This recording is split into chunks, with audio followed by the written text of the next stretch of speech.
Now, very shortly, I want to introduce you our next speaker, who is Mrs.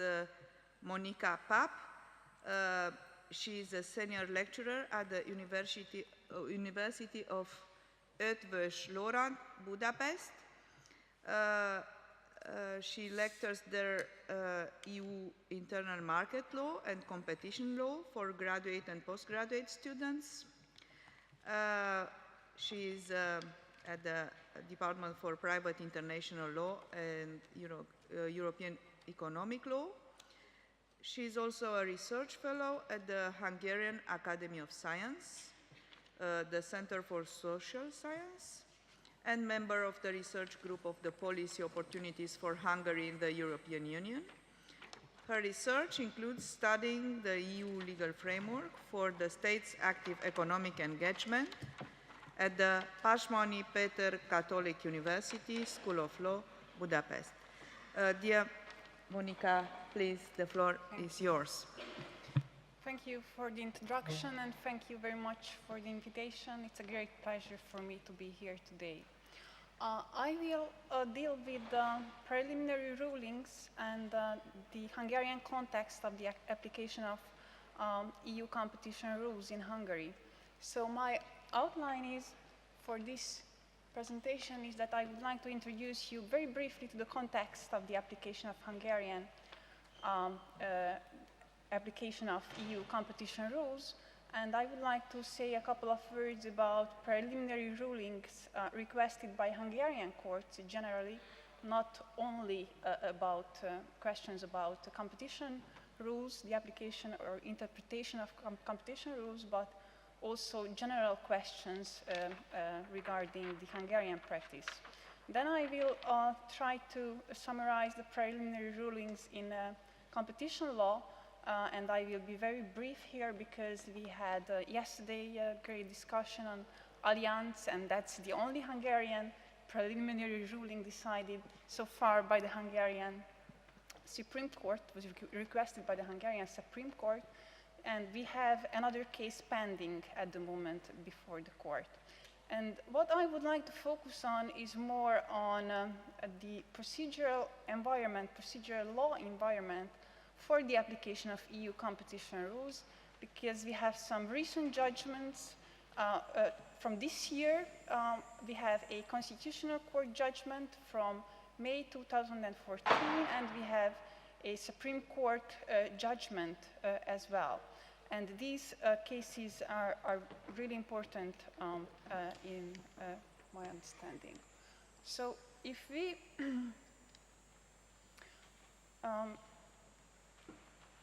go to the context, I think it's very important to note that Hungary joined the EU in 2004, but of course during the pre-accession period, under the Europe Agreement, we had to approximate our national law with EU law, then EC law, as far as it was possible. The Hungarian Competition Act is very similar, I would say almost identical, to the wording of Article 101 and 102 TFUE. But we shouldn't forget that this is a voluntary legal approximation by Hungary, by the member states generally. You can see the text of the Hungarian Competition Act. Article 11 deals with restrictive market agreements, and Article 21 deals with abuse of a dominant position. We apply these rules at the administrative level. These rules are applied by the Hungarian Competition Authority. The Hungarian Competition Authority, the GVH, and the Hungarian Competition Authority declared that due to the similar wording of Hungarian competition law and EU competition rules, there is no need to analyze the applicability separately of these two sets of rules.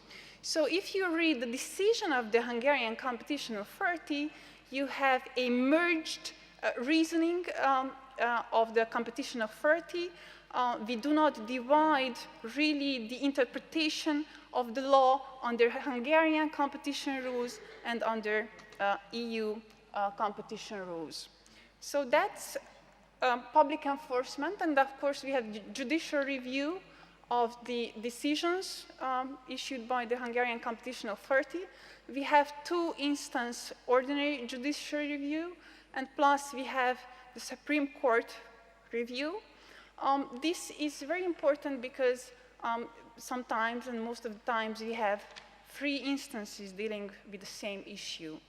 The ordinary judicial review is, I think, very similar to the Romanian one, I think, that the courts have the competence to annul the decision of the GVH or to modify, to alter the decision of the competition authority.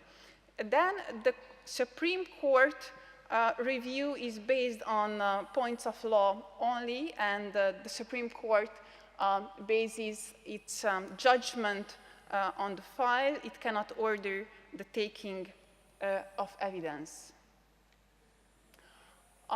Ordinary courts review the decision of the GVH under Hungarian civil procedure rules, and the code on Hungarian civil procedure sets a very important limit on the competence of the courts to review the decisions of administrative authorities. And I quote this article from the Code on Civil Procedure: "An administrative decision rendered on a discretionary basis shall be considered lawful if the administrative body has appropriately ascertained the relevant facts of the case, complied with the relevant rules of the procedure, and the points of discretion can be identified, and the reasoning of the decision demonstrates causal relation as to the weighing of evidence." Then we have the Supreme Court review, and the Supreme Court sets aside the judgment of the lower courts if it was incompatible with the law. Since 2011, we have a possibility to turn to the Constitutional Court, and the Constitutional Court is competent to declare that a final judgment of an ordinary court is contrary to the fundamental law of Hungary. It's contrary to the Constitution of Hungary. If we turn to the outcome of judicial review, we see that concerning the application of EU competition rules and also Hungarian competition rules, judges usually agree with the decision of the competition authority, the GVH. I quote a colleague of mine working at the Catholic University of Pázmány, Péter, and according to his study, the courts on very rare occasions disagreed on conceptual grounds with the assessment of the authority. He says that in less than 10% of the cases challenged, there was a disagreement between the GVH and the courts on conceptual grounds. If we turn to preliminary references in general, we can see that Hungarian courts are very active in asking. We have a survey made by the study group on preliminary references. This study group worked under the Supreme Court and consisted of Supreme Court judges, academics, and attorneys. And this study group made a survey, and they come to the conclusion that the Hungarian courts are really active in this procedure, in this cooperation with the Court of Justice. The main topics of the questions asked by Hungarian judges being taxation, it's really important, Consumer protection. We have a lot of references from Hungarian courts on unfair contract terms. And we have also questions requested by Hungarian courts on agriculture. But we do not have a lot on competition. You can see the number of references in the period between 2004 and 2012. And you can see the 10 member states that has acceded to the EU at the same time in 2004. And you can see that Hungary is the first with 64 requests. And Poland, a much bigger country, member state, comes after Hungary with 49 requests during the same period. Preliminary references generally come from lower courts.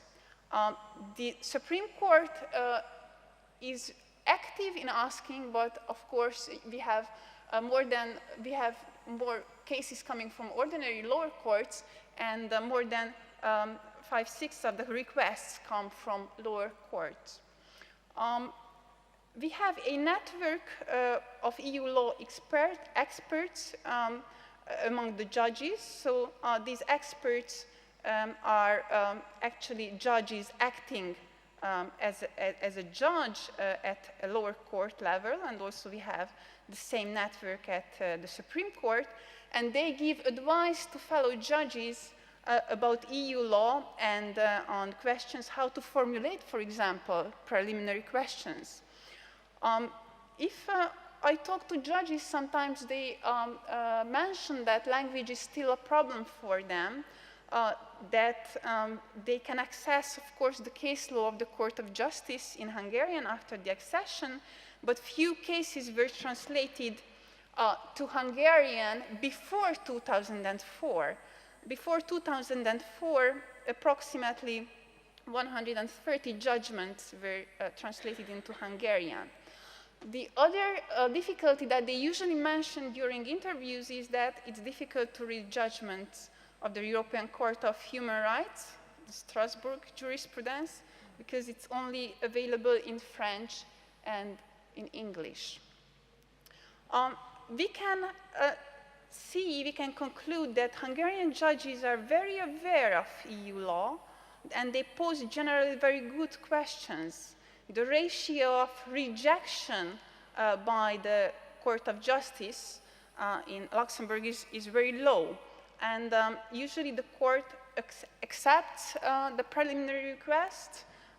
We have few cases where the court said that it has no competence to rule on that particular issue, or that the preliminary reference can be decided by a reasoned order. We have some problems after the Charter of Fundamental Rights became hard law, because some questions posed by the Hungarian judges were rejected by the Court of Justice by saying that the court has no competence to answer the question because the facts of the case were not related to EU law. The member state, Hungary, was not implementing EU law in these procedures. So basically, these questions were wrong questions coming from Hungarian judges. In these days, in these months, we have a training for Hungarian judges to clarify also this issue. So the network of judges usually organize meetings and seminars for their fellow colleagues, and they discuss problematic cases like this bad pattern of references concerning the fundamental rights issues. When we come to the preliminary references related to competition law, we have, of course, the Allianz judgment that was widely discussed today and also yesterday, and we have a pending a case at the Court of Justice. This is the Generali Providentia case, and it's not about the interpretation of Article 101 of the treaty, it's more about the legal consequences, the national legal consequences of the violation of Article 101 and 102. I will skip the Allianz judgment because we have talked about that case before, and I would like to present the pending case, the Generali Providenția case. It's about the interpretation of the Hungarian public procurement rules. Under the Hungarian public procurement rules, the Hungarian contracting authorities may prescribe that any economic operator be excluded from participation in a contract that has been found guilty and was sanctioned in a public award procedure by final and executable decision of the competition authority under Section 11 of the Competition Act or Article 101 TFUE. So we have a provision in the Hungarian Public Procurement Act that concerns the legal consequences of the violation of Article 101 of the treaty. The facts of this case are the follows. The Hungarian tax authority has excluded Generali from participating in a contract. Generali has challenged that decision, and the first instance court is asking about the interpretation of EU law. Of course, it's formulated as an interpretation, but de facto it's an incompatibility issue, whether the Hungarian rules, the public procurement rules, are compatible with the interpretation of the treaty on the free movement of services, the free movement of goods, and also the public procurement directive, the old one. So we can see that in the directive, in the old directive, it's written that member states may exclude an economic operator from a contract that has been convicted by a judgment concerning his professional conduct. And another provision of the directive says that member states may exclude any economic operator that has been found guilty of grave professional misconduct. And the Hungarian court is asking whether the Hungarian public procurement rules are in conformity with the directive. You can see also the questions formulated by the first instance court in this case. If we turn to the question that why do we have such a low number of references in competition rules if Hungarian courts are so active in asking generally, we can see that sometimes the parties ask Hungarian courts to turn to the Court of Justice, but most often the court rejects these requests posed by the parties. And I would like to present one case where the Supreme Court, the last instance court, rejected two requests made by the parties in the same case. It's a case that was decided by the Supreme Court in May 2014. And you can see that the Supreme Court in Hungary is the court of last instance. Against the judgment of the Supreme Court, there is no judicial remedy. So this court is obliged to turn to the Court of Justice. This is the last instance court in Hungary. The two questions, the two problematic points for the parties were first the standard of proof in competition law. That was debated by a plaintiff during the procedure. And the Supreme Court rejected the request by saying that there is ECJ case law on that point, and the Supreme Court has made a reference to the Court of Justice jurisprudence in Aragonesas and Coates, and the Supreme Court justified its position by saying that these judgments were referred to also by the plaintiff, and that under the seal-fit case law, it's not obliged to turn to the Court of Justice in this particular case. The Supreme Court justified its decision that the Court of Justice has already dealt with that point of law, so the law is clarified according to the Supreme Court, so there is no need to turn to the Court of Justice. It's not obliged to turn to the Court of Justice in Luxembourg. In the same case, there was another request by the plaintiff to turn to the Court of Justice in Luxembourg, and that was another issue in this particular case. And that request by the plaintiff was also rejected by the Supreme Court by saying that the interpretation of the Court of Justice in Luxembourg is not necessary to enable it to give a judgment, because the interpretation of the Court of Justice in Luxembourg could not have affected the outcome of the case. So this is a very good example where you can see that the Supreme Court, the obligation of the last instance court can be justified under court case law, under the seal-fit case law, and courts, Hungarian courts, often quote that judgment as a justification for not cooperating with the court in Luxembourg.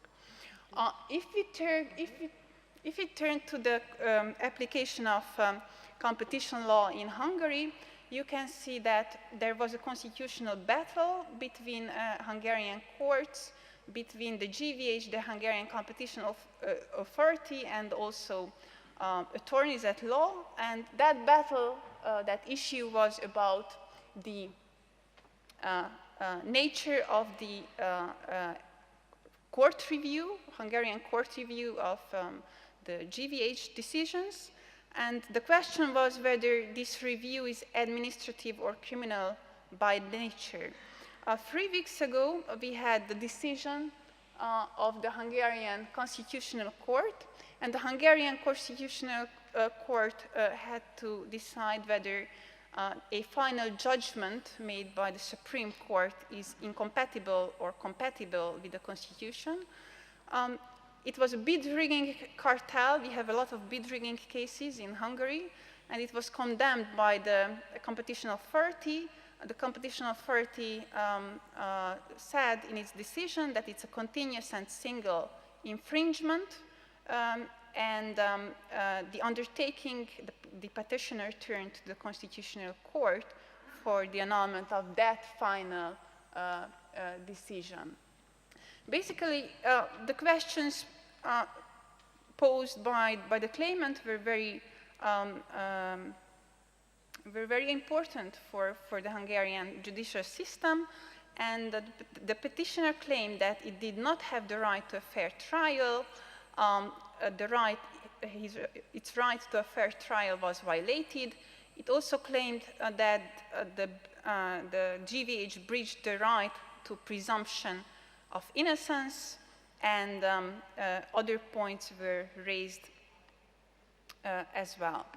The Hungarian Constitutional Court in this decision declared that the procedure of the Competition Authority has to be considered as having a criminal nature under the European Convention on Human Rights and under the jurisprudence of the Court of Justice in Luxembourg, and they referred to the case law of the Strasbourg Court and also to the court in Luxembourg. The Constitutional Court said that entrusting the prosecution and punishment of breaches of competition rules to administrative authorities is not inconsistent with the European Convention on Human Rights or the Charter of Fundamental Rights, insofar as the person concerned has the opportunity to challenge that decision made against him before a court that offers guarantees. But the Constitutional Court noticed that full review should be provided by the judicial body And the characteristics of such a body include the power to quash the decisions in all respect on questions on law and fact, and the judicial body must in particular have jurisdiction to examine all questions of facts and law relevant to the dispute before it.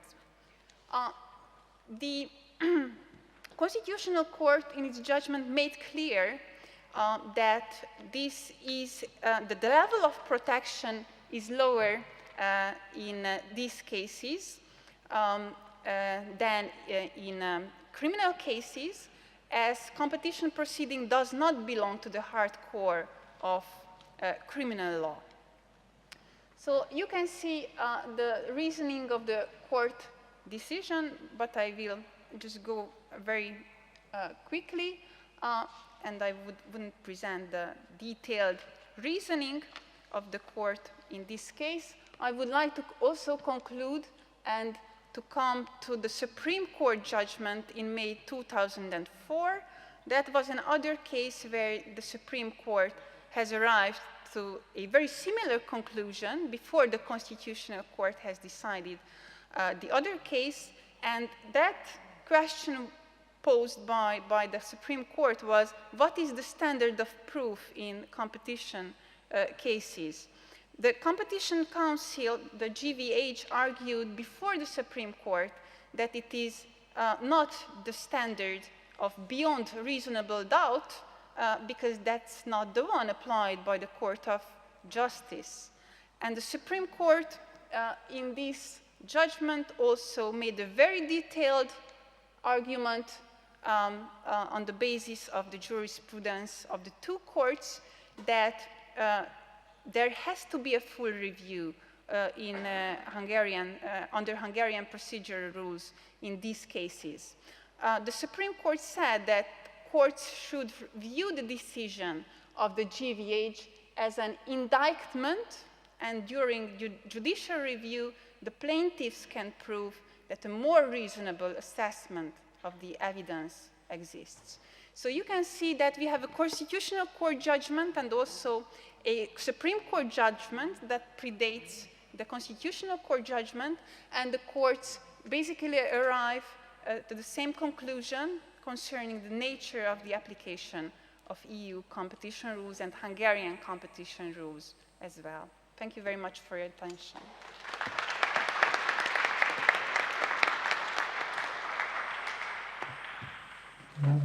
Thank you so much. I just wanted to add that in Romania also there is a network of judges. It was the first one ever created for experts in European Union law, was in the 2000, 2004, before the accession. And nowadays is another who functioned. The name is Euroquod, and they are very active. I think they should speak between them, the judges in Europe, and this is very good because they can exchange. But what is your impression? I had the impression that you deplore that some or in this example you gave, the Curia refuses to ask questions to the Court of Justice in Luxembourg. Do you prefer that all the questions asked by the parties or by the lawyers before the national courts must be accepted by the national judges and sent to Luxembourg? Shall I answer it now? Yeah. Well, of course, I think that the Supreme Court has a competence to reject these requests if they can base their decision on case law, on the seal-fit case law. And they try to base their decision basically on Act Clare and Act Eclair, that it's obvious for them what is the interpretation of EU law. and you have to see the facts of the cases, whether it was true or not. So you have to trust the judges. Let's trust the judges then.